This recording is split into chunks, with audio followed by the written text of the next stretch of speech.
Hello friends, welcome to Ramya's Tamil tips. எல்லாரும் எப்படி இருக்கீங்க? நல்லா இருக்கீங்களா? இன்னைக்கு இந்த வீடியோவில் எல்லாருக்கும் ரொம்பவே யூஸ்ஃபுல்லாக இருக்கக்கூடிய இன்ட்ரெஸ்டிங்கான டிப்ஸ் பற்றி தாங்க பார்க்க போகிறோம். நம்ம வீட்டு மிக்சியில் முகத்துக்கு போடுற பவுடரை கொஞ்சமாக கொட்டி விடுங்க. அதுக்கப்புறம் நீங்களே ஷாக் ஆகிடுவீங்க. வீடியோவில் சொல்லியிருக்க டிப்ஸ் எல்லாமே உங்களுக்கு மணி சேவிங் டிப்ஸாக இருக்கும். அதே சமயம் உங்களோட வேலையை சுலபமாக்கி நேரத்தை பிச்சப்படுத்தும். வீடியோவை ஸ்கிப் பண்ணாமல் ஃபுல்லாக பாருங்கள். பிடிச்சிருந்தா நம்ம சேனலை சப்ஸ்கிரைப் பண்ணிட்டு எனக்கும் கொஞ்சம் சப்போர்ட் பண்ணுங்க ஃப்ரெண்ட். இப்போ கிச்சனில் யூஸ் பண்ணுற மிக்சியை நம்ம என்னதான் வாஷ் பண்ணி வச்சாலுமே மிக்சியில் பார்த்தீங்கன்னா பூச்சி தொந்தரவு இருக்குங்க. அந்த மிக்சியில் நம்ம அரைக்கிற மசாலா வாசத்துக்கு கரப்பாம்பூச்சோ பள்ளியோ அந்த மிக்சியை சுற்றி வந்துக்கிட்டே இருக்கும். உங்கள் வீட்டில் முகத்துக்கு யூஸ் பண்ணக்கூடிய பவுடரை கொஞ்சமாக மிக்சியில் நம்ம கொட்டி விட்டால் போதுங்க. நம்ம வீட்டில் பூச்சி தொந்தரவு அப்படிங்கிறது இருக்காது. டைரெக்டாக மிக்சியில் நம்ம கொட்டக்கூடாதுங்க. ஒரு பவுலில் கொஞ்சமாக மஞ்சள் தூள் எடுத்துக்கோங்க. ஒரு ஸ்பூன் அளவுக்கு எடுத்துக்கோங்க. இந்த டிப்ஸை நீங்கள் வீடு ஃபுல்லாக ட்ரை பண்ணி பார்க்கலாம். இப்போது மஞ்சள் தூள் எடுத்தாச்சு. இது கூடவே நம்ம முகத்துக்கு யூஸ் பண்ணக்கூடிய பவுடரை கொஞ்சமாக சேர்த்துக்கோங்க. அவ்வளோதாங்க, வீட்லேயே இயற்கையான முறையில் ஒரு பூச்சி விரட்டியை நம்ம ரெடி பண்ணிட்டோம். இப்போ ரெண்டையும் மிக்ஸ் பண்ணி விட்டுக்கலாம். நீங்கள் எந்த பவுடர் வேணாலும் எடுத்துக்கலாங்க. ஆனால் மஞ்சள் தூளும் பவுடரும் சேர்த்திங்கன்னா நமக்கு இந்த கலரில் ஒரு பவுடர் கிடைக்கும். இதை ஒரு பாக்ஸில் நீங்கள் ஸ்டோர் பண்ணி வச்சுக்கோங்க. முக்கியமாக குழந்தைங்க இருக்க வீட்டில் கண்டிப்பாக இந்த பவுடர் தேவைப்படுங்க. இப்போ மிக்ஸி என்ன தான் க்ளீனாக இருந்தாலுமே அந்த மிக்ஸியை சுற்றிலும் இந்த மாதிரி நீங்கள் அந்த பவுடரை போட்டு விட்டுட்டிங்கன்னா உங்கள் வீட்டில் கரப்பாம்பூச்சி தொந்தரவு, முக்கியமாக இந்த மிக்ஸியை சுற்றி பள்ளி தொந்தரவு எதுவுமே இருக்காதுங்க. ஏன்னா இந்த வாசத்துக்கு பூச்சிகள் இது பக்கத்தில் கூட வராது. அதனால் ஒவ்வொரு முறையும் நீங்கள் தொடச்சிட்டு க்ளீன் பண்ணிட்டு தான் சமைக்கணும்னு. சில சமயங்கள்லாம் பார்த்தீங்கன்னா அந்த மிக்ஸிக்கு மேலே இருக்கக்கூடிய அந்த பிளேடில் பள்ளியோட எச்சங்கள்லாம் சில சமயங்கள் கிடக்கும். அந்த மாதிரி இல்லாமல் உங்கள் வீட்டில் பூச்சி தொந்தரவும் இல்லாமல் இருக்கும். இன்னொரு முக்கியமான விஷயம், இந்த பவுடர் உங்ககிட்ட இருந்துச்சுன்னா உங்கள் வீட்டு சுவர்களெல்லாம் பார்த்தீங்கன்னா எறும்பு, குட்டி குட்டி மூட்டைப்பூச்சி, கரப்பாம்பூச்சிலாம் ஓடிட்டுருக்கோம் இல்லையா, அதை கண்ட்ரோல் பண்ணுறதுக்குமே இந்த பவுடரை நீங்கள் சுவரோட ஓரங்களில் தூவி விட்டுருங்க. முக்கியமாக சின்ன குழந்தைங்க இருக்க வீட்டில் பார்த்தீங்கன்னா ஸ்நாக்ஸ் எல்லாம் அங்கங்கே போட்டு விட்டுருவாங்க. எறும்பு தொந்தரவு ரொம்ப அதிகமாக இருக்கும். வீட்டில் எறும்பு தொந்தரவு, பூச்சி தொந்தரவு கண்ட்ரோல் பண்ணுறதுக்கு இந்த பவுடர் உங்களுக்கு ரொம்பவே யூஸ்ஃபுல்லாக இருக்கும். ட்ரை பண்ணி பாருங்கள் ஃப்ரெண்ட்ஸ். உங்ககிட்ட ஷால் நிறைய இருக்கா? கலர் கலராக ஷால் வச்சுருக்கோம், நான் மடித்து வைக்க இடம் இல்லை அப்படின்னு ஃபீல் பண்ணுறீங்களா? கவலையே விடுங்க. என்னதான் மடிச்சு வச்சாலுமே ஷால் கீழே விழுந்துருச்சுன்னா அதோட மடிப்பு கலைஞ்சு போயிடுதுன்னு ஃபீல் பண்ணுறீங்களா? கவலையே விடுங்க. ஷாலை இந்த மெத்தடில் மடிச்சு வைங்க. உங்ககிட்ட வேஸ்ட்டான வளையல், கண்ணாடி வளையல் எது இருந்தாலும் சரி, ஷாலை இந்த மாதிரி சுருட்டி ஒவ்வொரு வளையலில் நீங்கள் போட்டு வச்சுக்கோங்க.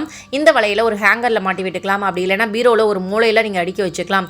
இந்த மெத்தடில் நீங்கள் அடுக்கி வைக்கும் போது உங்களுக்கு ஷால் கலைஞ்சு போகாமல் இருக்கும். கீழேயே விழுந்தாலும் அதோட மடிப்பு கலையாமல் இருக்கும்.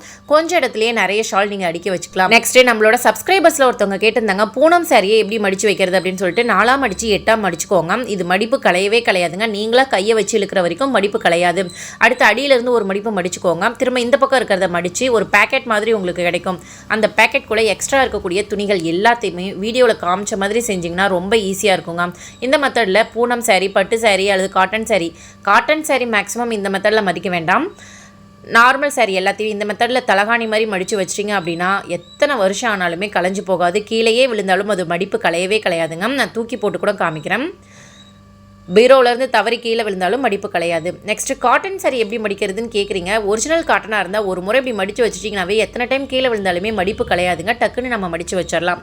ட்ரை பண்ணி பாருங்க, பிடிச்சிருந்தா ஃபாலோ பண்ணி பாருங்க ஃப்ரெண்ட்ஸ். தெரிஞ்சுக்கலாம். நம்ம கடையில் வாட்டர் கேன் வாங்கினாவோ அல்லது ஜூஸ் பாட்டில் வாங்கினாவோ இந்த மாதிரி மூடி கிடைக்கும் இல்லையா, அதை வேஸ்ட்டாக தூக்கி போடாம வீட்டில் நிறைய விஷயங்களுக்கு பயன்படுத்திக்கலாம். வாட்டர் பாட்டில் மூடிலாம் வச்சு எப்படி ஜுவல்லரி ஆர்கனைஸ் பண்ணுறது அப்படின்னு சொல்லி தாங்க பார்க்க போகிறோம். லேடிஸ் அதிகமாக இருக்க வீட்டில் பார்த்தீங்கன்னா ட்ரெஸ்ஸுக்கு மேட்சாக வளையல், தோடுலாம் வச்சிருப்பாங்க. இது எல்லாத்தையுமே ஒரே பாக்ஸில் போட்டு நம்ம ஸ்டோர் பண்ணி வச்சிருப்போம். அர்ஜென்ட்டாக நம்ம தோடு எடுக்கும் போது ஒரு தோடு கிடைக்கும், இன்னொரு தோடு கிடைக்கவே கிடைக்காதுங்க. இன்னும் சின்ன சின்ன தோடாக இருந்தால் நமக்கு கிடைக்கவே கிடைக்காது. அந்த பாக்ஸையே தலைகீழ கொட்டி ஒன்று ஒன்றா தேடி திரும்பவும் நம்ம அடுக்கி வச்சுட்டு இருப்போம். அந்த மாதிரி ப்ராப்ளம் வரக்கூடாது அப்படின்னா இந்த டிப்பை நீங்கள் ஃபாலோ பண்ணிக்கோங்க. உங்ககிட்ட வாட்டர் பாட்டில் மூடி இருந்துச்சுன்னா அதை எடுத்துக்கோங்க. கம்பியை சூடு பண்ணி அதில் 2 ஓட்டை போட்டு விட்டுக்கோங்க. இந்த மாதிரி ஜோடி ஜோடியாக தோடு எடுத்து அதில் நம்ம ஃபிக்ஸ் பண்ணிக்கலாம். அதாவது கம்பியை உள்பக்கமாக விட்டு பின்பக்கமாக நம்ம திருகாணி போட்டு விட்டுட்டோம் அப்படின்னா நமக்கு ஜோடி ஜோடியாக தோடு அப்படியே செட்டாகவே இருக்குங்க. அதை ஒரு பாக்ஸில் போட்டு நம்ம ஸ்டோர் பண்ணி வச்சுக்கலாம். இப்போ எக்ஸாம்பிளுக்கு எல்லாத்தையுமே ஒரே பாக்ஸில் போட்டு நம்ம ஸ்டோர் பண்ணி வச்சிருக்கோம். ஒரு தோடு நமக்கு கையில் கிடைச்சா போதுங்க. அதை எடுக்கும் போது நமக்கு ஜோடியாக இருக்கக்கூடிய தோடுமே சேர்ந்து நமக்கு கிடைச்சிரும். இதுக்காக ஆன்லைனில் ஆர்கனைசர்லாம் வாங்கணும்னு அவசியமே இல்லைங்க. சின்ன தோடாக இருந்தாலும் சரி, பெரிய தோடாக இருந்தாலும் சரி, இதே மெத்தடில் நீங்கள் ஒவ்வொன்றா ஸ்டோர் பண்ணி வச்சுட்டீங்க அப்படின்னா எடுத்து யூஸ் பண்ணுறதுக்கும் ஈஸியாக இருக்கும். தோட்லையும் எந்த ஒரு டேமேஜும் ஆகாதுங்க. நமக்கு டைமும் சேவ் ஆகும். ட்ரை பண்ணி பாருங்க, பிடிச்சிருந்தா ஃபாலோ பண்ணி பாருங்க ஃப்ரெண்ட்ஸ். ஆல்ரெடி நம்ம சேனல்ல மாவு சலிக்கிற சலாட் இருக்கு இல்லைங்களா, அதுல எப்படி ஜுவல்லரியா ஆர்கனைஸ் பண்றது அப்படின்னு சொல்லிட்டு வீடியோ போட்டிருக்கோம். பார்க்காதவங்க இருந்தீங்கன்னா அந்த வீடியோஸும் செக் பண்ணி பாருங்க. உங்களுக்கு ரொம்பவே யூஸ்ஃபுல்லா இருக்கும். இதனால பணத்தையும் மிச்சப்படுத்தலாம். அரிசியில வண்டு வந்துருச்சா? வண்டு வந்த அரிசியை எப்படி வண்டு தனியா அரிசி தனியா பிரிக்கிறதுன்னு தெரியலன்னு ஃபீல் பண்றீங்களா? கவலையே விடுங்க. சில பேர்லாம் வண்டு வந்துருச்சு அப்படின்னு சொல்லிட்டு எடுத்து குப்பையில கொட்டிடுவாங்க. வண்டு இப்போ கொஞ்சம் தான் வந்திருக்கு அப்படின்னா நம்ம அதை க்ளீன் பண்ணி யூஸ் பண்ணிக்கலாம். எக்காரணத்தை கொண்டு வெயில மட்டும் காய வச்சிடாதீங்க.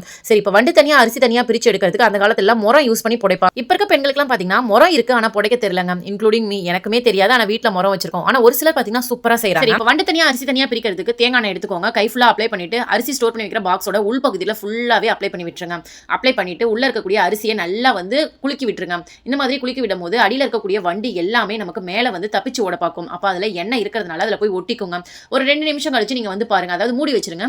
ஒரு 2 நிமிஷத்துக்கு அப்புறம் நம்ம வந்து பார்த்தோம் அப்படின்னா எவ்வளோ வண்டு வந்திருக்கு பாருங்க. அந்த அரிசியில் இருக்கக்கூடிய வண்டு மேக்ஸிமம் அது மேலே வந்து ஏறி உட்காந்துருக்கு.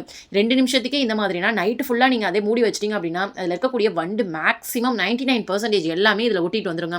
அதுக்கப்புறம் நீங்கள் கீழே கொட்டி 1-2 வண்டை வந்து நம்ம பொறுக்கி எடுத்துடலாம். கண்டிப்பாக இந்த டிப்பு ரொம்ப ரொம்ப ரொம்ப ரொம்ப யூஸ்ஃபுல்லாக இருக்குங்க. வீட்டில் அரிசியில் வண்டு வந்துருச்சு இனிமேல் அப்படி ஃபீல் பண்ணி டென்ஷன் ஆகாதீங்க. இந்த டிப்பை ஃபாலோ பண்ணி பாருங்க. உங்களுக்கு ரொம்ப ரொம்ப யூஸ்ஃபுல்லாக இருக்கும். பணத்தையும் மிச்சப்படுத்தலாம், அரிசியும் நமக்கு வீணாக போகாது. ட்ரை பண்ணி பாருங்க. எப்பவும் வீட்டில் ஒரே டேஸ்ட்டில் டீ குடிச்சு போர் அடிச்சு போச்சா, வாங்க ஸ்பெஷலான டேஸ்ட்டில் ஒரு சூப்பரான டீ போட்டு குடிக்கலாம். இப்போது நம்ம வீட்டில் டீ பவுடர் வச்சுருக்கோம். ஒரு 100 கிராம் டீ பவுடருக்கு ஒரு 2 ஸ்பூன் அளவுக்கு இன்ஸ்டன்ட் காஃபி பவுடரை சேர்த்துக்கோங்க. 50 கிராமுக்கு 1 ஸ்பூன் அளவுக்கு சேர்த்துக்கோங்க. 100 கிராமுக்கு 2 ஸ்பூன் அளவுக்கு நீங்கள் சேர்த்துக்கோங்க.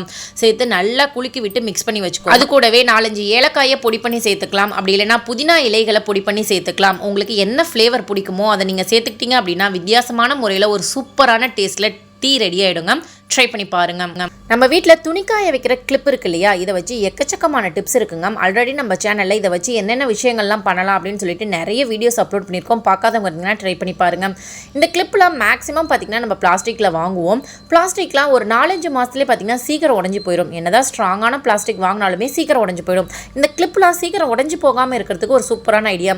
துணி காய வச்சுட்டு திரும்ப அதை எடுத்து ஸ்டோர் பண்ணும்போது ஃப்ரீசரில் இந்த மாதிரி ஸ்டோர் பண்ணி வச்சுக்கோங்க. இந்த மாதிரி ஸ்டோர் பண்ணிவிட்டு திரும்பவும் எடுத்து நம்ம யூஸ் பண்ணும்போது மட்டும் வெளியில் எடுத்தால் போதுங்க.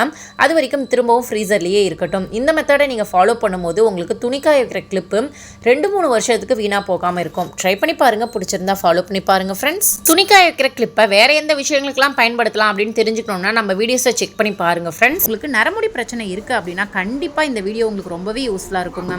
தெரியும், நம்ம கரும்புலா இலைகள் பழங்களை வச்சு ஹேர் டை ப்ரிப்பேர் பண்ணி கொடுத்துட்ருக்கோம் அப்படிங்கிற விஷயம் நிறைய பேருக்கு தெரியும். இன்னும் ஒரு சில பேருக்கு தெரியாமலும் இருக்குது. நம்மக்கிட்ட ஹேர் டை வாங்கி யூஸ் பண்ணவங்க எல்லாருமே ரொம்ப சூப்பராக இருக்குது, எந்த ஒரு சைடு எஃபெக்ட், எந்த ஒரு அரிப்பு, அலர்ஜி எதுவுமே எங்களுக்கு இல்லை, எங்களுக்கு ரொம்பவே சந்தோஷமாக இருக்குது அப்படின்னு சொல்லிட்டு ரொம்ப சந்தோஷமாகவே எங்களுக்கு மெசேஜ் பண்ணுறாங்க. அது மட்டும் இல்லாமல் வாய்ஸ் மெசேஜ் வந்து அனுப்புகிறாங்க. கரும்புலா பழம் இலைகள் பற்றி தெரியாதவங்க கூகுளில் சர்ச் பண்ணி பாருங்கள். நிறைய விஷயங்கள் அதை பற்றி தெரிஞ்சுக்கோங்க. ரொம்ப நேச்சுரலான ஒரு ஹேர் டை அப்படின்னு சொன்னாவே கரும்புலா தாங்க. உங்கள் ஏரியாவில் இந்த பழங்கள் இலைகள்லாம் கிடைக்குது அப்படின்னா நீங்கள் ரொம்பவே புண்ணியம் பண்ணவங்க. ஏன்னா எல்லா ஏரியாவிலையும் இது கிடைக்கிறது இல்லை. இதை ரெகுலராக நீங்கள் தலையில் அரைச்சி தேய்ச்சிட்டு வாங்க. உங்களுக்கு நரைமுடி பிரச்சனை அப்படிங்கிறது ஆயுசுக்கும் வரவே வராதுங்க. இந்த இலைகள் பழங்களை கலெக்ட் பண்ணி அதை நிழல்லையே உலர்த்தி காய வச்சு அதை மிஷினில் கொடுத்து அரைச்சி நாங்கள் ஹேர் டை ப்ரிப்பேர் பண்ணி எல்லாருக்குமே கொடுத்துட்ருக்கோம். ஆல் ஓவர் இந்தியாவுக்குமே நம்ம டெலிவரி பண்ணிட்டு இருக்கோம். நம்ம கிட்ட ஹேர் டை மட்டும் இல்லைங்க, ஹோம்மேட் ஹெர்பல் ஹேர் ஆயில், கீழாநெல்லி ஹேர் ஆயில், கரும்பூலா ஹேர் ஆயில், வேம்பலம்பட்டை hair oil, hair pack, face pack, சீகக்காய் பொடி, நலுங்கு மாவு, இந்த மாதிரி எக்கச்சக்கமான ஹோம்மேட் ப்ராடக்ட் வந்து அவைலபிளாக இருக்குங்க. கீழாநெல்லி இருக்கு இல்லைங்களா, அது சாதாரணமாக நினைக்காதீங்க. உங்களுக்கு ரோட்டு ஓரங்களில் கிடைச்சதுன்னா வேரோட பிடுங்கிட்டு வந்துருங்க. சொட்டை தலையில் கூட ஈஸியாகவே முடி முளைக்க வச்சுருங்க இந்த கீழாநெல்லியோட வேறு.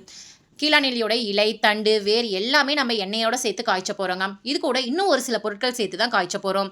இந்த கீழாநெல்லி எண்ணெய் பார்த்தீங்கன்னா உடல் சூட்டை குறைக்கும். இந்த வெயில் டைம்லலாம் இது ஒரு சூப்பரான ஆப்ஷன்னே சொல்லலாம். சில பேர் வந்து உடல் சூட்டாட ரொம்பவே முடி கொட்டி போயிடுங்க. அது மட்டும் இல்லாமல் உடம்புல நிறைய விதமான பிரச்சனைகள் ஏற்படுத்தும், பசி எடுக்காது. இந்த கீழாநெல்லி ஆயிலை ரெகுலராக நீங்கள் அப்ளை பண்ணிட்டு வாங்க, உங்கள் உடல் சூடு சூப்பராகவே கண்ட்ரோல் ஆகுங்க. அது மட்டும் இல்லாமல் முடி கொட்டின இடத்துல சூப்பராகவே முடி முளைக்குங்க. நம்மக்கிட்ட இருக்கக்கூடிய ஹெர்பல் ஹேர் ஆயில் இருக்கு இல்லைங்களா, அதில் 32 ஹெர்பல்ஸ் வந்து ஆட் பண்ணியிருக்கோம். முடி சம்பந்தப்பட்ட எல்லா பிரச்சனைக்குமே இந்த ஹெர்பல் ஹேர் ஆயில் ஒரு சொல்யூஷனுங்க. இப்போ இது பார்த்தீங்கன்னா ஹேர் ஃபாலை கண்ட்ரோல் பண்ணும். ஹேர் ஃபால் ஆன இடத்துல உங்களுக்கு நியூ க்ரோத் இருக்கும். அதே மாதிரி பொடுகு தொந்தரவை கண்ட்ரோல் பண்ணும். இளநர பிரச்சனையை கண்ட்ரோல் பண்ணும். இதுவே கரும்பூலா ஹேர் ஆயில் இருக்கு இல்லைங்களா, நரமுடி பிரச்சனையை சூப்பராகவே கண்ட்ரோல் பண்ணுங்க. சின்ன வயசுலேயே உங்களுக்கு நரமுடி வந்துருச்சு அப்படின்னு ஃபீல் பண்ணிங்கன்னா இந்த ஆயிலை ரெகுலராக நீங்கள் அப்ளை பண்ணிட்டு வர உங்களுக்கு வேர்ல இருந்தே நரைமுடி சூப்பராகவே கலர் சேஞ்ச் ஆக ஆரம்பிக்கும். நம்ம ப்ரிப்பேர் பண்ணுற ஹேர் ஆயிலுக்கு தேவையான ஹெர்பல்ஸ் எல்லாமே பச்சை இலைகளாக தான் நம்ம எண்ணெயில் சேர்க்குறோங்க. எந்த ஒரு பொடியுமே நம்ம ஆட் பண்ணி செய்யலாம். ஹேர் ஆயில் ப்ரிப்பேர் பண்ணுறதுக்கு தேவையான மூலிகை எல்லாமே அலைஞ்சு திரிஞ்சு தேடி கண்டுபிடிச்சி ஃப்ரெஷ்ஷான மூலிகையை எடுத்துகிட்டு வந்து அதை வாஷ் பண்ணி அதுக்கப்புறமா தான் நம்ம வந்து எண்ணெயில் சேர்த்து ப்ரிப்பேர் பண்ணுறோங்க. ஸோ இது 100% நேச்சுரலான ஹேர் ஆயில் தாங்க. எந்தெந்த மூலிகை எந்தெந்த எண்ணெய்க்கு தேவைப்படும் அப்படிங்கிறத தெரிஞ்சுக்கிட்டு அதுக்கப்புறம் தான் இந்த ஹேர் ஆயில் வந்து நம்ம ப்ரிப்பேர் பண்ணுறோங்க. நம்மக்கிட்ட ஹேர் ஆயில் மட்டும் இல்லைங்க, hair pack, shikakai, face pack, நலுங்கு மாவு, இந்த மாதிரி எல்லா ப்ராடக்ட்டுமே ஹெர்பலை யூஸ் பண்ணி நம்ம ரெடி பண்ணியிருக்கோங்க. ஸோ எந்த ஒரு சைடு எஃபெக்ட்டும் வராது. சூப்பரான ரிசல்ட் வந்து கொடுத்துட்ருக்கு. கஸ்டமர் ஆல்ரெடி யூஸ் பண்ணி பார்த்துட்டு ஃபீட்பேக் நிறைய அனுப்பிச்சிட்ருக்காங்க இல்லையா, அது எல்லாத்தையுமே வீடியோவோட நான் ஒவ்வொரு வீடியோவில் அட்டாச் பண்ணி கொடுத்துட்ருக்கேங்க. அது மட்டும் இல்லாமல் ஃபஸ்ட்டு நம்மக்கிட்ட வாங்கின கஸ்டமர் ரொம்ப நல்லா இருக்குது அப்படிங்கிறதுக்காக பக்கத்தில் இருக்கவங்களுக்கும் ரெக்கமெண்ட் பண்ணுறாங்க. ஸோ அது மூலியமாக நமக்கு நிறைய ஆர்டர்ஸ் வந்து இப்போ கிடைக்க ஆரம்பிச்சிட்ருக்கு. நம்மளோட கரும்பூலா ஹேர் டை இருக்கு இல்லையா, அதை எப்படி அப்ளை பண்ணணும் அப்படிங்கிறத நான் சொல்கிறேன். தேவையான அளவு ஹேர் டை பவுடர் எடுத்துக்கோங்க. டீ டிகாஷன் தண்ணியில் ஊற்றி மிக்ஸ் பண்ணுங்கள். வெறும் தண்ணியில் ஊற்றி மிக்ஸ் பண்ணிங்கனாலும் உங்களுக்கு பிடிக்கும். ஆனால் டீ டிகாஷன் தண்ணி ஊற்றி மிக்ஸ் பண்ணும்போது எக்ஸ்ட்ரா 2-3 நாள் நமக்கு ஸ்டெயின் ஒட்டி இருக்குங்க. அதனால தான் சொல்கிறது. டீ டிகாஷன் தண்ணி ஊற்றி மிக்ஸ் பண்ணிக்கோங்க. இப்போது ஹேர் டை எந்த பதத்தில் மிக்ஸ் பண்ணணும் அப்படிங்கிறது எல்லாருக்குமே தெரியுங்க. ஒரு ப்ரஷ்ஷில் எடுத்து நம்ம அப்ளை பண்ணும்போது நமக்கு வலியாமல் இருக்கணும், முகத்தில் வலியாமல் இருக்கணும். இன்னொரு முக்கியமான விஷயம், இது நம்மளோட ஸ்கின்ல பட்டாலுமே எந்த ஒரு அலர்ஜி, அரிப்பு அந்த மாதிரி வராது. முக்கியமாக நம்ம ஸ்கின்ல ஒட்டவே ஒட்டாதுங்க. என் கையில் கூட நான் உங்களுக்கு காமிக்கிறேன், ஒட்டவே இல்லைங்க. சில பேர்லாம் ரொம்ப வயசானவங்க, அபோவ் 60 இருக்கவங்களாம் எனக்கு கால் பண்ணி இவ்வளோ நாளாக இதை தான்மா தேடிட்டு இருந்தேன், கிடைக்கவே இல்லை, எனக்கு ரொம்ப சந்தோஷமாக இருக்குது, ரொம்ப தேங்க்ஸ்மா, ரெகுலராக எனக்கு கொடுத்துருமா, அந்த மாதிரி சொல்லும் போது எனக்கு ரொம்பவே ஹாப்பியாக இருந்துச்சுங்க. நீங்களும் ட்ரை பண்ணி பாருங்கள். உங்களுக்கு இந்த ஹேர் டை வேணும் அப்படின்னா ஸ்க்ரீனில் தெரியிற நம்பருக்கு உடனே வாட்ஸ்அப் பண்ணி உங்கள் ஆர்டரை ப்ளேஸ் பண்ணிக்கோங்க. நெக்ஸ்ட் நம்மகிட்ட இருக்கக்கூடிய ஃபேஸ் மாஸ்க்குங்க. நம்மளோட golden face mask powder, magic பவுடர்னே சொல்லலாங்க. 1 ஸ்பூன் அளவுக்கு எடுத்துக்கிட்டேன். அரை எலுமிச்சப்பழ சாறை வந்து பிழிஞ்சு விட்டுக்கிட்டாங்க. எலுமிச்சப்பழத்துக்கு பதிலாக நீங்கள் தக்காளி ஜூஸ், உருளைக்கிழங்கு சாறு, பால், மோர், தயிர், அப்படி இல்லைனா வெறும் தண்ணி எடுத்துக்கலாம். அரிசி களைஞ்ச தண்ணி, சோறு வடித்த கஞ்சி, ரோஸ் வாட்டர் எது வேணாலும் மிக்ஸ் பண்ணிக்கலாங்க. நல்லா தோசை மாவு பதத்துக்கு மிக்ஸ் பண்ணிவிட்டு முகத்தில் டேரெக்டாக நீங்கள் அப்ளை பண்ணிக்கலாங்க. அப்ளை பண்ணுறதுக்கு முன்னாடி முகத்தை நல்லா தண்ணி வச்சு ஃபேஸ் வாஷ் பண்ணிவிட்டு அதுக்கப்புறமா அப்ளை பண்ணிக்கோங்க. 20 மினிட்ஸ்க்கு அப்புறம் நீங்கள் வாஷ் பண்ணிக்கலாம். ஃபேஸில் அப்ளை பண்ணும்போது பார்த்தீங்கன்னா உங்களுக்கு கலரை இன்க்ரீஸ் பண்ணி கொடுக்கும், தோல் சுருக்கம் இல்லாமல் பார்த்துக்கும், பிம்பிள்ஸ் பிரச்சனை வராமல் பார்த்துக்கும், இருந்தாலுமே உங்களுக்கு சரி பண்ணி கொடுக்கும். பிம்பிள்ஸ் மார்க் அந்த டாட்டாக இருக்கும் இல்லைங்களா, பிளாக் கலரில், அது எல்லாமே உங்களுக்கு சரி பண்ணி கொடுக்கும். கண்ணு கருவளையம் சரியாகும், கழுத்தில் கருப்பாக இருக்க பிரச்சனை சரியாகும். முக்கியமான விஷயம், உங்களுக்கு கலரை இன்க்ரீஸ் பண்ணி கொடுக்குங்க. மங்கு பிரச்சனை இருந்தால் உங்களுக்கு சரியாயிடுங்க. இதில் கொஞ்சம் கூட கெமிக்கல் அப்படிங்கிறத சேர்க்கலங்க. ஃபுல் அண்ட் ஃபுல் ஹெர்பல்ஸ் தான். வாசனையே செம்மையாக இருக்குங்க. வாரத்தில் 7 நாளுமே இந்த மாஸ்க்கை நீங்கள் போட்டுக்கலாம். இதனால உங்களுக்கு குளிர்ச்சியாகவும் இருக்கும். இந்த சம்மரை சமாளிக்கணும், வெயிலில் நல்லா அலைஞ்சு திரிஞ்சிட்டு வரேன், எங்களுக்கு கடைக்கு ஷாப்பிங் போயிட்டு வரேன் அப்படின்னா ரொம்ப முகம் டேன் ஆகியிருக்கும், ரொம்ப அழுக்கு பிடிஞ்சிருக்கும் இல்லையா, அந்த மாதிரி சமயங்களில் வீட்டுக்கு வந்த உடனே இந்த ஃபேஸ் மாஸ்க்கை போட்டு பாருங்கள், சூப்பரான ரிசல்ட் கொடுக்குங்க. நம்மளோட ப்ராடக்ட்ஸ் எல்லாமே 100% நேச்சுரல், 100% ஹோம்மேடுங்க. இது உங்களுக்கு வேணும் அப்படின்னா ஸ்க்ரீனில் தெரியிற நம்பருக்கு உடனே வாட்ஸ்அப் பண்ணி உங்கள் ஆர்டரை புக் பண்ணிக்கோங்க. சொட்டை தலையில் முடி முளைக்கணுமா, என் தலை வழுக்கையாயிடுச்சு, முடியே இல்லை அப்படின்னு ஃபீல் பண்ணுறீங்களா, கவலையே விடுங்க. இந்த ஹேர் பேக்கை வாரத்துக்கு 3 முறை தலையில் அப்ளை பண்ணி ஹேர் வாஷ் பண்ணுங்கள். சூப்பராக உங்களுக்கு முடி முளைக்க ஆரம்பிச்சிருங்க. இந்த ஹேர் பேக் ரெடி பண்ணுறதுக்கு வெற்றிலை வந்து ஒரு 4 எடுத்துக்கிட்டேன், 4-5 தேங்காய் பீஸ் எடுத்துக்கிட்டேன், கீழாநெல்லியோட வேர் பகுதி, தண்டு பகுதி, இலை பகுதி எல்லாமே சேர்த்து மிக்சியில் சேர்த்து அரைச்சி எடுத்துக்கிட்டாங்க. ஓகே ஃப்ரெண்ட்ஸ், உங்களுக்கும் நம்மளோட ப்ராடக்ட்ஸ் ஹெர்பல் ஹேர் ஆயில், கரும்புலா ஹேர் ஆயில், கீழாநெல்லி ஹேர் ஆயில், வேம்பலம்பட்டை hair oil, hair pack, face pack, சீகாக்காய் பொடி, நலுங்கு மாவு, ஹேர் டை எது வேணும்னாலுமே ஸ்க்ரீனில் தெரியிற நம்பருக்கு உடனே வாட்ஸ்அப் பண்ணி உங்கள் ஆர்டரை புக் பண்ணிக்கோங்க. உங்களுக்கு இருக்கக்கூடிய பிரச்சனையை உடனே சரி பண்ணிக்கோங்க. முக்கியமாக எந்த ஒரு சைடு எஃபெக்டும் இல்லாமல். உங்கள் வீட்டில் ஏசி இல்லையா, கவலையே விடுங்க. வெயில் காலத்தில் வெயில் தாங்க முடியல, வீட்டுக்குள்ளே வந்தால் ரொம்ப கசகசன்னு இருக்குது, என்ன பண்ணுறது அப்படின்னு ஃபீல் பண்ணுறீங்களா, கவலையே விடுங்க. ஏசி போட்டால் அந்த ரூம் எப்படி குளுகுளுன்னு ஜிலுஜிலுன்னு இருக்குமோ அதே மாதிரி ஃபேன் மட்டும் இருந்தால் போதுங்க, நம்ம ரூமை ஜிலுஜிலுன்னு குளுகுளுன்னு மாற்றிடலாம். இதுக்கு ஒரே ஒரு டிப்பை மட்டும் நீங்கள் ஃபாலோ பண்ணிங்கன்னா போதுங்க. வெயில் காலத்தில் எப்போவுமே ஃபேனை நல்லா தொடச்சி க்ளீனாக வச்சுக்கோங்க. ஏன்னா ஃபேனில் அழுக்கு இருந்துச்சுன்னா ஃபேன் சுற்றுறதுக்கு ரொம்ப லேட் ஆகும், அதாவது ரொம்ப ஸ்லோவாக சுற்றும். அதனால் மந்த்லி ஒன்ஸ் எப்போவுமே ஃபேனை க்ளீனாக வச்சுக்கோங்க. இதனால ஃபேனும் ரிப்பேர் ஆகாமல் இருக்கும். இன்னொரு விஷயம், பகலில் லைட் போடுறதை அவாய்ட் பண்ணிக்கோங்க. ஏன்னா லைட் போட்டோம் அப்படின்னா வெளிச்சம் மட்டும் வராதுங்க, அதுலேருந்து நமக்கு ஹீட்டுமே வரும். ஸோ அந்த ரூமே நமக்கு ரொம்ப ஹீட்டாக இருக்கும். வெயில் காலத்தை சமாளிக்கணும் அப்படின்னா தண்ணி தாங்க நமக்கு தேவை. டெய்லியும் வீட்டை தொடச்சி விடுங்க. எந்த ரூமில் நீங்கள் படுக்கிறீங்களோ அந்த ரூமை டெய்லியும், அதாவது மதிய டைம் ஒரு டைமும் நைட் டைம் ஒரு டைமும் நீங்கள் தொடச்சி விடுங்க. துடைக்கிறதுக்கு முன்னாடி நல்லா சில்லுன்னு இருக்க தண்ணியாக எடுத்துக்கோங்க. ஃப்ரிட்ஜு இல்லைன்னா கவலைப்படாதீங்க, காலையிலேயே ஒரு டப்பில் தண்ணி பிடிச்சி வச்சிட்டிங்க அப்படின்னா நல்லா சில்லுன்னு இருக்குங்க. அந்த தண்ணியை யூஸ் பண்ணி நீங்கள் தொடச்சி விடலாம். நல்ல தண்ணியை புளியணும்லாம் அவசியம் இல்லைங்க. சிமெண்ட் தரையாக இருந்தாலும் சரி, டைல்ஸாக இருந்தாலும் சரி, நீங்கள் ரொம்ப தண்ணியை புளியாமல் அப்படியே தொடச்சி விட்டீங்க அப்படின்னாவே நல்லா சில்லுன்னு இருக்குங்க. வெறும் தண்ணியில் வீடு துடைக்கிறதுக்கு பதிலாக அதில் கொஞ்சமாக வேப்ப இலைகள், புதினா இலைகள், கொஞ்சமாக மஞ்சள் தூள், கொஞ்சமாக உப்பு சேர்த்து தொடச்சி பாருங்கள். வீடு சுத்தமாகவும் இருக்கும், வாசனையாகவும் இருக்கும், நல்லா குளுகுளுன்னு இருக்கும். ட்ரை பண்ணி பாருங்கள் ஃப்ரெண்ட்ஸ். என்னன்னு சொல்லி பார்த்தலாம். பருப்பு வேக வைக்கிறீங்க அப்படின்னா மேக்ஸிமம் எவ்வளோ நேரம் ஆகும், ஒரு 4 நிமிஷம் ஆகுங்களா. ஆனால் 2 நிமிஷத்தில் பருப்பு அப்படியே சூப்பராக பஞ்சு மாதிரி வேக வைக்கிறதுக்கு ஒரு சூப்பரான ஐடியா தாங்க பார்க்க போகிறோம். இதில் கேஸ் அளவை நீங்கள் மிச்சப்படுத்தலாம். இப்போ துவரம் பருப்பு நீங்கள் வேக வைக்க போறீங்க அப்படின்னா இந்த அளவுக்கு துவரம் பருப்பை எடுத்து நல்லா வாஷ் பண்ணி எடுத்துக்கோங்க. இப்போ இந்த பருப்பை மிக்ஸி ஜாரில் சேர்த்து லைட்டாக பொடி பண்ணி எடுத்துக்கலாம். ரொம்ப மாவு மாதிரிலாம் இல்லைங்க, குறகுறப்பாக அரைச்சி எடுத்துக்கலாம். இந்த மாதிரி அரைச்சி எடுத்து வாஷ் பண்ண பருப்பு பாருங்க. இப்போ இது கூட பருப்பு வேக வைக்கிறதுக்கு யூஸ்வலாக நீங்கள் என்னென்ன பொருட்கள் சேர்ப்பீங்க, சின்ன வெங்காயம், பூண்டு, மஞ்சள் தூள், வெந்தயம், சீரகம், தக்காளி, பச்சை மிளகாய், கொஞ்சமாக எண்ணெய் சேர்ப்போங்க நான் நார்மலாக. இது எல்லாமே சேர்த்தாச்சுங்க. இப்போ இதை வந்து அடுப்பில் வச்சுக்கலாம். அடுப்பில் எப்போவுமே பருப்பு அதிகமாக சாப்பிடும்போது கேஸ் ட்ரபிள் பிரச்சனை வருங்க. ஸோ நம்ம வராமல் இருக்கிறதுக்கு என்ன பண்ணலாம் அப்படின்னு பார்த்தீங்கன்னா, பருப்பை டேரெக்டாக க்ளோஸ் பண்ணி மூடி வைக்காமல் கொஞ்சம் நேரம் நல்லா கொதிக்க விடுங்க. கொதிக்க விட்ட உடனே அதில் ஒயிட்டாக நமக்கு வரும் இல்லையா, ஒரு 30 செகண்ட்லேயே நமக்கு அந்த ஒயிட்டாக வர ஆரம்பிச்சிடும். அது எல்லாத்தையுமே ரிமூவ் பண்ணிவிட்டு உள்ள ஒரு பவுலோ அல்லது டம்ளரோ உள்ளே வந்து நிற்க வச்சிருங்க. இந்த மாதிரி வைக்கிறதுனால எக்ஸஸாக வரக்கூடிய தண்ணி எல்லாமே அந்த பவுலில் கலெக்ட் ஆகிடும். நமக்கு எக்ஸஸாக வரக்கூடிய தண்ணி வழிஞ்சு கீழே வராமல் இருக்கும். இப்போ க்ளோஸ் பண்ணி வச்சிருங்க. நான் எப்பவும் பார்த்தீங்கன்னா 6 விசில் விடுவாங்க பருப்புக்கு. இன்னைக்கு பார்த்தீங்கன்னா வெறும் 3 விசிலில் பருப்பு எந்த அளவுக்கு பஞ்சு பஞ்சா வந்திருக்கு அப்படிங்கிறத நான் உங்களுக்கு காமிக்கிறேன். அவ்வளோதாங்க, விசில் வர ஆரம்பிச்சிருச்சு. அதே மாதிரி அந்த எக்ஸஸாக வரக்கூடிய தண்ணி எதுவுமே பொங்காமல் இருக்கு பாருங்க. பருப்பை நமக்கு குறைன்னு அரைச்சி போடுறதுனால நமக்கு சீக்கிரமாக வெந்து போயிடுங்க. உள்ள பவுல் போடுறதுனால நமக்கு தண்ணி வழியாமல் இருக்கும். ட்ரை பண்ணி பாருங்க, பிடிச்சிருந்தா ஃபாலோ பண்ணி பாருங்க. அவ்வளோதாங்க, 3 விசில் வந்துருச்சு. ஏர் எல்லாமே ரிலீஸ் ஆனதுக்கப்புறம் நான் உங்களுக்கு ஓப்பன் பண்ணி காமிக்கிறேன் எந்த அளவுக்கு பருப்பு பஞ்சு பஞ்சா வெந்திருக்கு. நீங்களே பாருங்க ஃப்ரெண்ட்ஸ், கண்டிப்பாக இந்த மாதிரி நீங்கள் ட்ரை பண்ணி பாருங்க, ஆச்சரியப்படுவீங்க.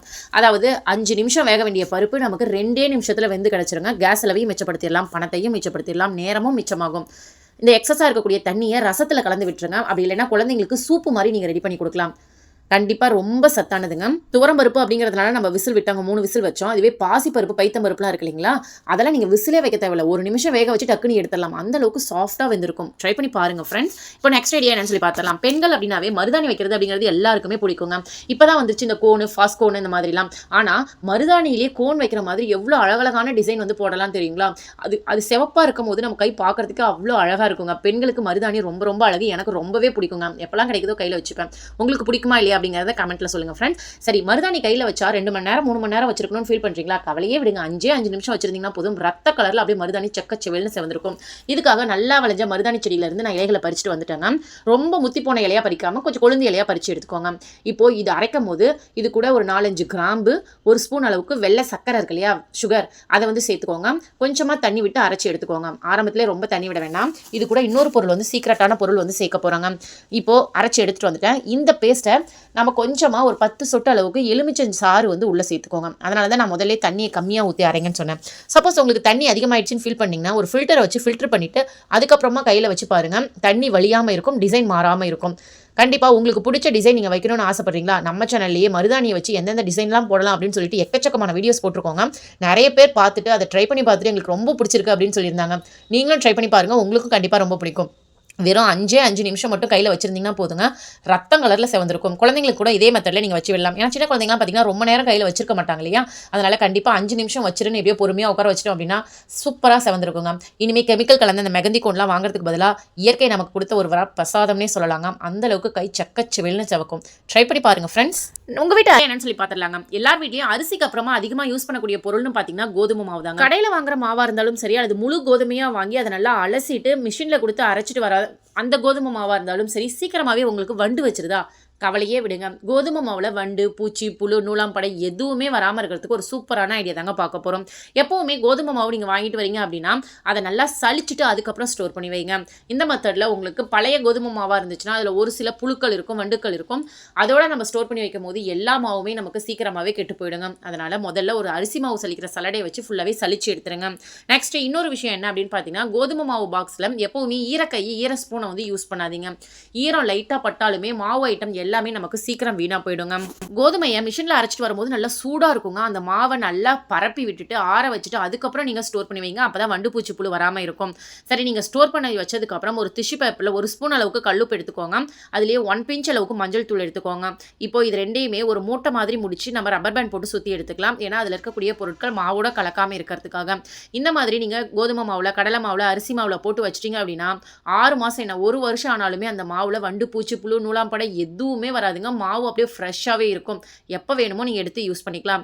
ட்ரை பண்ணி பாருங்கள், பிடிச்சிருந்தா ஃபாலோ பண்ணி பாருங்கள் ஃப்ரெண்ட்ஸ். அப்படி இல்லைன்னா ஒரு 10-15 மிளகை மட்டும் கோதுமை மாவுக்குள்ளே போட்டு நீங்கள் ஸ்டோர் பண்ணி வச்சுக்கிட்டிங்கன்னா எத்தனை வருஷம் ஆனாலுமே வண்டு பூச்சி புழு வரவே வராதுங்க. ட்ரை பண்ணி பாருங்கள் ஃப்ரெண்ட்ஸ். அவசியம் நம்ம வீட்டில் கோதுமை மாவு அப்படிங்கிறது ஸ்டாக் இருந்துகிட்டே இருக்கணுங்க.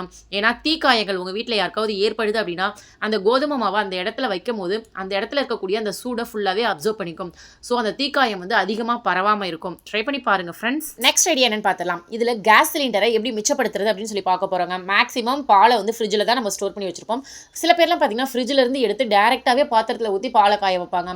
அந்த மாதிரி பண்ணும்போது பால் ஏற்கனவே நல்லா சில்னஸில் இருக்குது. அதை டேரெக்டாக பாத்திரத்தில் சேர்த்து நம்ம வந்து பால் காய வச்சோம் அப்படின்னா அதிகமான கேஸ் சிலிண்டர் தேவைப்படுங்க. அந்த சில்னஸ் எல்லாமே குறைஞ்சு அதுக்கப்புறம் பால் பொங்க ஆரம்பிக்கும். அதுக்கு பதிலாக இந்த டிப்பை ஃபாலோ பண்ணிக்கோங்க. எந்த பொருள் ஃப்ரிட்ஜில் இருந்து எடுத்து நீங்கள் சூடு பண்ணுறதுனாலுமே ஒரு பாத்திரத்தில் ஒரு 1/4 டம்ளர் அளவுக்கு தண்ணி ஊற்றி அது ஒரு 10 செகண்ட் நல்லா ஹீட் பண்ணிக்கோங்க. இப்போ சில்லுன்னு இருக்கக்கூடிய பாலை அந்த பாத்திரத்தில் ஊற்றுனீங்க அப்படின்னா சில்னஸ் எல்லாமே நமக்கு குறைஞ்சு போயிடுங்க. 5 நிமிஷத்தில் பொங்க வேண்டிய பால் 2 நிமிஷத்தில் நமக்கு பொங்கி வந்துடும். அதாவது நமக்கு கேஸ் சிலிண்டரும் மிச்சமாகும், அதே சமயம் சீக்கிரமாகவும் பால் பொங்கிடும். ட்ரை பண்ணி பாருங்க ஃப்ரெண்ட்ஸ். நெக்ஸ்ட் ஐடியா, மாம்பழ சீசன் வரப்போகுது இல்லையா? சம்மர் டைமில் மாம்பழம் எக்கச்சக்கமாக கிடைக்குங்க. இப்போயே 1-2 கடைகளில் கிடைக்க ஆரம்பிச்சிருச்சு. ஆனால் ரேட் மட்டும் கொஞ்சம் அதிகமாக இருக்குது. யாருக்கெல்லாம் மாம்பழம் ரொம்ப பிடிக்கும் அப்படிங்கிறத கமெண்ட்டில் சொல்லுங்கள் ஃப்ரெண்ட்ஸ். சரி, நீங்கள் ரேட் அதிகமாக கொடுத்து வாங்கிட்டு வரக்கூடிய மாம்பழம் சீக்கிரம் கெட்டு போகாமல் அழுகி போகாமல் இருக்கிறதுக்கு ஒரு சூப்பரான ஐடியா தாங்க பார்க்க போகிறோம். இப்போ மாம்பழம் நீங்கள் அதிக காசு கொடுத்து வாங்கிட்டு வரீங்க. வீட்டுக்கு வந்தோடனே எல்லா மாம்பழமும் ஒரே நேரத்தில் பழுத்துருச்சு, ஒரே நேரத்தில் எங்களால் சாப்பிட முடியாது அப்படிங்கும்போது அதோட காம்பு பகுதி இருக்கு இல்லையா, அந்த இடத்துல தேங்காய் எண்ணெயோ அப்படி இல்லைன்னா சமையல் எண்ணெயோ ஃபுல்லாகவே அப்ளை பண்ணி விட்டுருங்க. கொஞ்சம் நல்லா அதிக தூரமே அப்ளை பண்ணி விட்டுருங்க. இந்த மாதிரி ஒவ்வொரு முறையும் நீங்கள் அப்ளை பண்ணி வைக்கும் போது அதுக்குள்ளே காற்றோட்டம் போனால் மட்டும்தான் அந்த பழங்கள் சீக்கிரமாகவே பழுத்து போயிடுங்க. இந்த மாதிரி நம்ம எண்ணெயை வச்சு க்ளோஸ் பண்ணி வைக்கும் போது அதுக்குள்ளே காற்று போகாது. ஸோ பழங்கள் சீக்கிரம் பழுக்காது, அழுகி போகாமல் இருக்கும். ட்ரை பண்ணி பாருங்கள். பிடிச்சிருந்தா ஃபாலோ பண்ணி பாருங்கள் ஃப்ரெண்ட்ஸ்.